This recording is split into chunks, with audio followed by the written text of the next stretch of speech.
other day, I was scrolling through my YouTube comments trying to get some inspiration on what video to film next. And that's when I saw this eye-catching comment. Go to Barnes & Noble and pick 3 books based off of 1 cover, 2 title, and 3 description. Are we recording?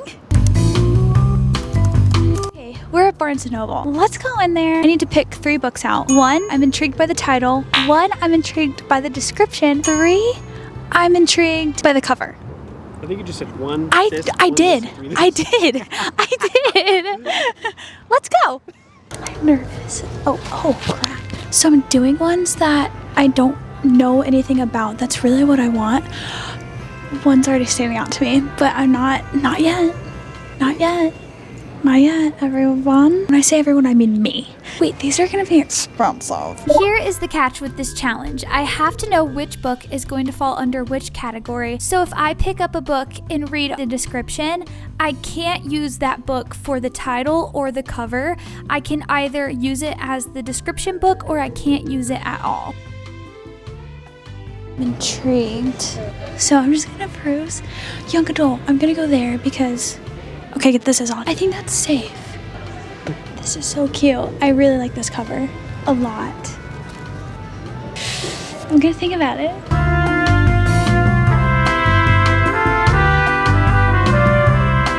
Okay, I am really struggling on the title. I don't know what to get.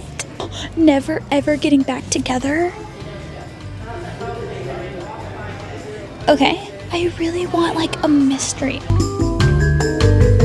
Okay, I kind of like this title, Compass and Blade.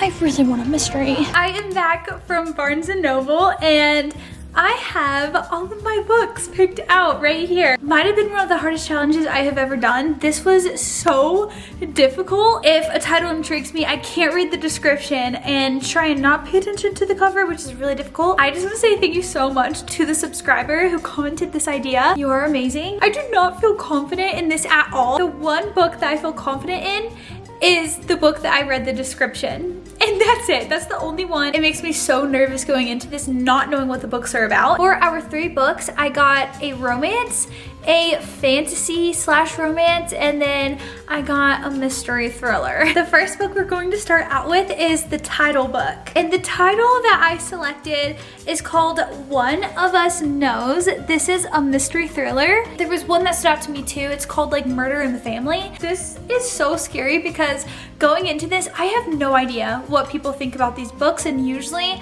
I do have some kind of sense of like, oh, this sounds like a good book because I read the description, I do some digging on Goodreads. Like there's kind of some research that goes into it most of the time just to see that it's worth me spending my money on. Like I want to make sure that it's a book that I will more than likely enjoy. The title was the one I was stuck on. I was probably trying to find a title book for like an hour. One of Us Knows, just from a guess, I'm hoping and thinking this might be a whodunit. I love whodunits. I'm going to just go into it blind because I kind of have to.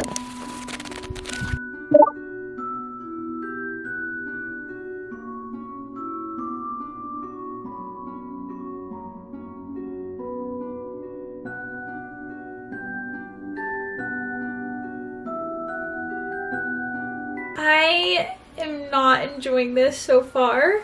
I really want to read the back because I feel like I want to know some kind of direction of which this book is going in, but right now, what I know for sure, the main character has split personality disorder. Usually this doesn't bother me too bad, but there is quite a bit of language, like a lot more than what I usually read. Oh my gosh!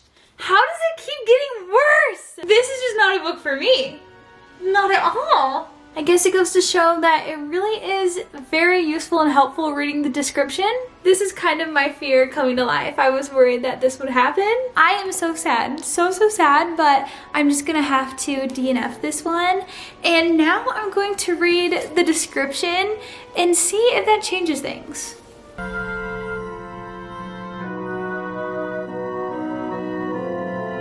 Ooh, see, this sounds interesting. So basically, Ken, she is one of the personalities, and she has been dormant for years and realizes that she's isolated on Hudson River Island, and she doesn't know why she's there, but she knows that she has some kind of big opportunity. She's been given a position as resident caretaker of a historic home. Then there's a surprise visit from the home's conservation trust, and somehow she gets stuck with a group of possibly dangerous strangers, and this includes the man who brought her life tumbling down years earlier. So when he turns up dead, she is the prime suspect. Ken and her alters, or like personalities, they have to band together to prove their innocence and discover the truth of this island and its past.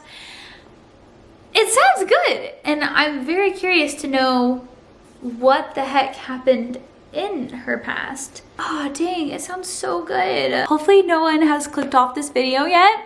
I am just as disappointed, trust me. Let's just hop into the next one.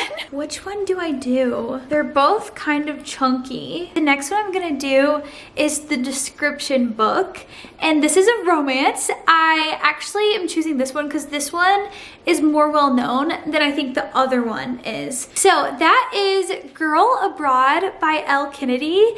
This is actually a really cute cover too, but I have not read anything by Elle Kennedy. I know there are lots of popular books that she's done, but this description sounds really cute, and I wanted to do some different genres for this video. And you guys know how I am about my romances, so hopefully this one is good.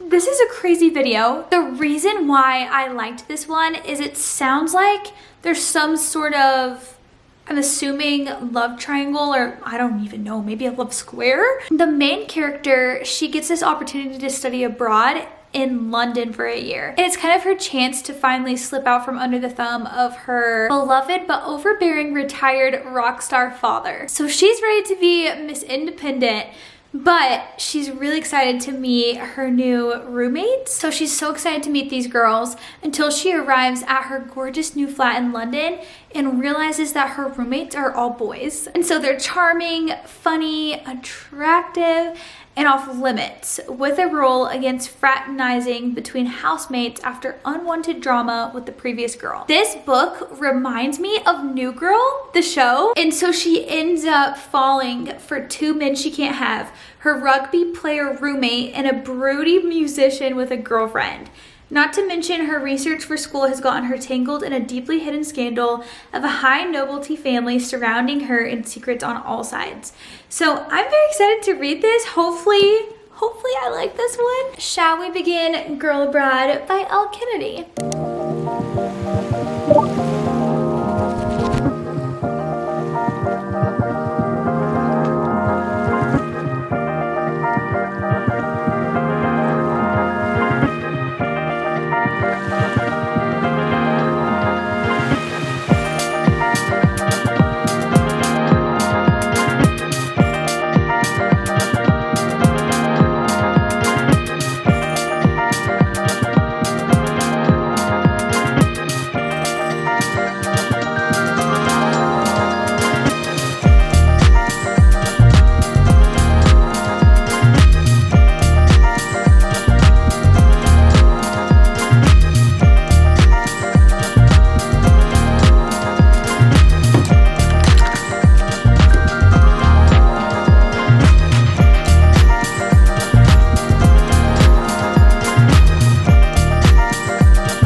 Well, I finished Girl Abroad by Elle Kennedy. I disliked so many parts of the plot, but absolutely ate it up at the same time. I have so many thoughts. So this took me a few days to read. It was it 300? No, 430 pages. So conflicted with my review and thoughts, especially my rating on this one. This book was kind of a roller coaster, but one that I was more than willing to be on. Like I said, it was 430 pages-ish.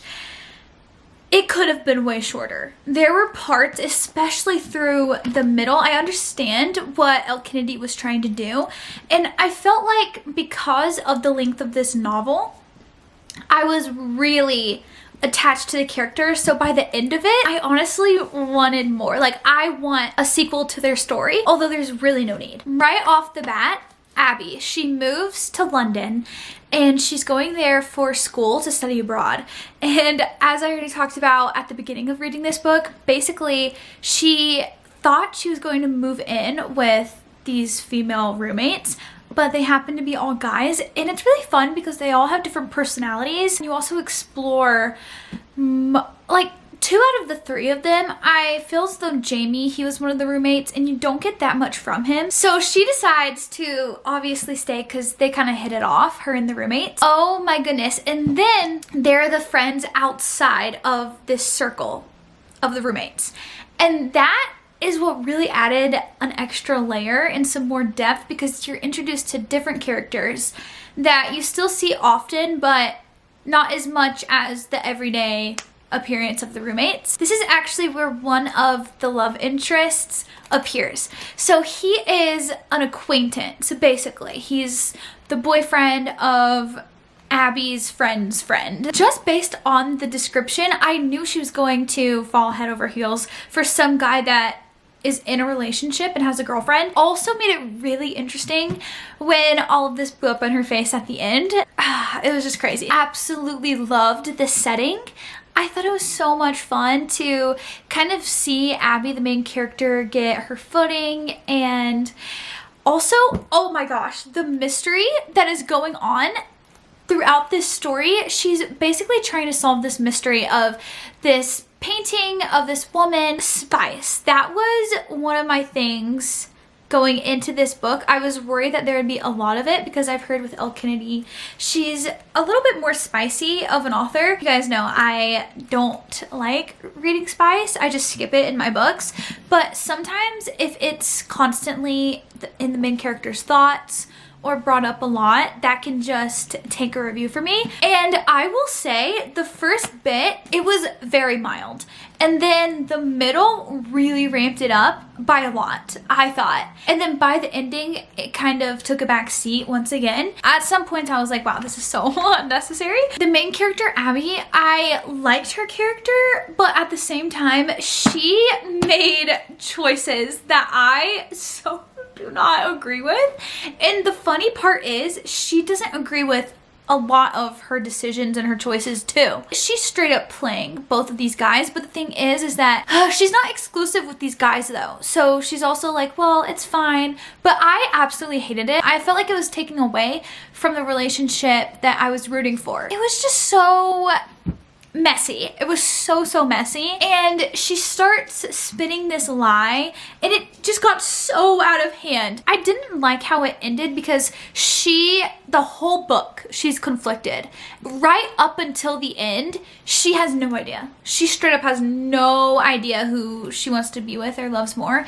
And then within like the last couple of chapters, she's like, oh, okay, I know who it is. It just felt so contradicting to what the main character was feeling literally right before that and throughout the whole book. I don't know. I actually loved the plot. I loved all of the characters she meets because there's such a big cast in this book, and that's what I really enjoyed because there's a lot more going on than just the romance, although that's the main point of it. I think I would give it honestly like a 4 or 3.75. This one was the cover book. So the book that intrigued me by its cover is called Defy the Night, and I guess you guys can probably see why I was drawn to this beautiful cover. It's got this castle and then just all of the pretty colors, the purples and the pinks and the yellow. But I of course did not read the description because this was not the description book. So let's hope this is good. This is supposed to be fantasy, but it was in the young adult section, so it might be romantasy. I'm not really sure. I am very excited. I've never heard anything about this, so hopefully it's good. So for the first time, let's read what it's about together. Okay, this sounds very interesting. There is an apothecary apprentice. Her name's Tessa, and I guess there's some kind of mysterious sickness that's been going on in this kingdom for a while now, but the only way you can cure it is from this moonflower elixir. It's only saved for the wealthy. So every night she defies the royal edicts and sneaks out, stealing this elixir and leaving it for those in need. So then it hops to the prince. So I guess he kind of has to keep people in this kingdom in fear because there are threats of rebellion looming. I don't know. Let's begin our cover book, Defy the Night.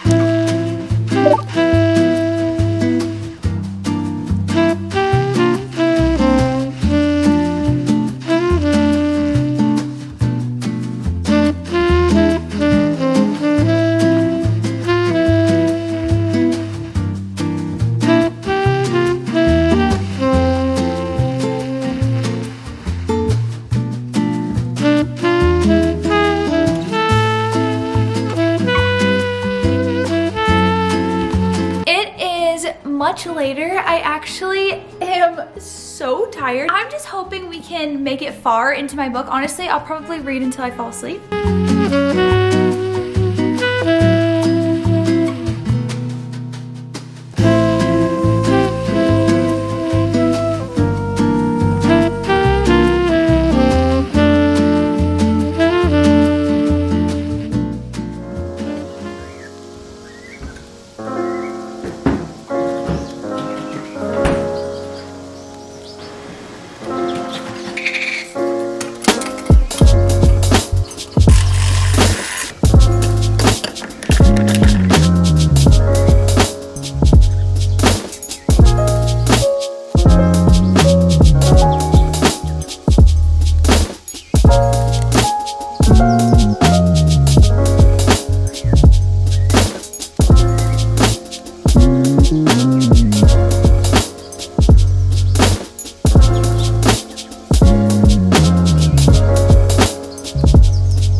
Just got back from upstairs. I wasn't up there for that long. There was loud music playing, so it was a little bit hard to focus on my book. So I just decided to read for a little bit and then come back down. But I am on page 89, the first 20-ish pages. It's always kind of difficult to get into a new book for me. Once I pushed forward and just kept going, I honestly couldn't put it down. So we're just going to continue on. And you know what's so funny? I keep thinking about Girl Abroad. I actually really liked that book the more I think about it.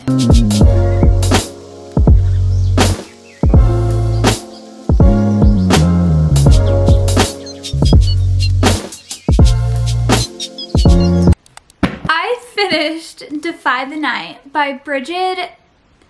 Wow, oh my gosh, this one took me a little bit longer than I hoped to read. At first, I was just blitzing through it, and then I don't know, for some reason I kind of hit a lull and it was a little bit harder for me to keep going after like halfway. Where to even begin? This was my book that I picked based on the cover, and I feel like I couldn't have picked a better one, honestly. This is a fantasy and it follows the main character, Tessa. She is an apothecary apprentice, and she actually lives in this country called Kandala, but the part that she lives in this country is called the Wilds, and the Wilds is more of the poor, and then there's the royal sector, which is the rich and the wealthy. There is this illness that has spread amongst this country, and Tessa is just at her wit's end. She is seeing how this is affecting the people around her that can't afford the medicine. So she ends up partnering with her best friend, his name is Wes, and they go and steal this medicine from the wealthy. And they distribute it to the poor